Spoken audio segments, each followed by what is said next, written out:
There's this burning bush named Megatron who's been hounding me to build a giant spaceship in order to save all the animals on the planet because there's a meteor headed toward Earth. And I was talking to my therapist about this, and surprise, she doesn't believe me. She said, Joseph, it's quite obvious that this burning bush is just a manifestation of the resentments that you hold towards your father, the closure that you never received due to his death. Ugh, really?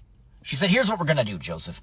We're going to try an exercise called the empty chair. It's where I put an empty chair in the middle of the room, and you talk to that empty chair as if it were your father. I said, can't we just try a Ouija board? Also, an empty chair playing the role of my father, considering that he barely participated in my life. Don't you think that's a little too on the nose? By the way, this chair is not drunk enough to be my father.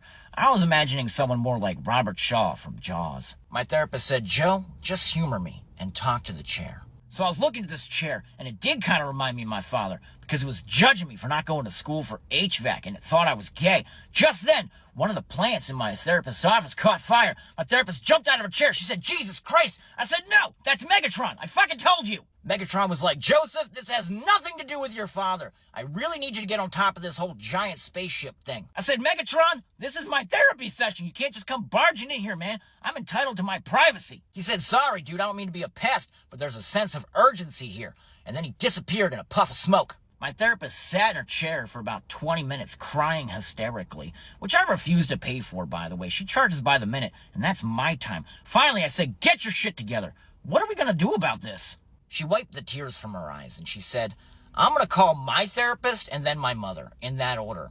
And you should probably start building a giant spaceship. Fuck! I really do not want to build a giant spaceship. It just seems like a lot of work. That's why I didn't get into HVAC.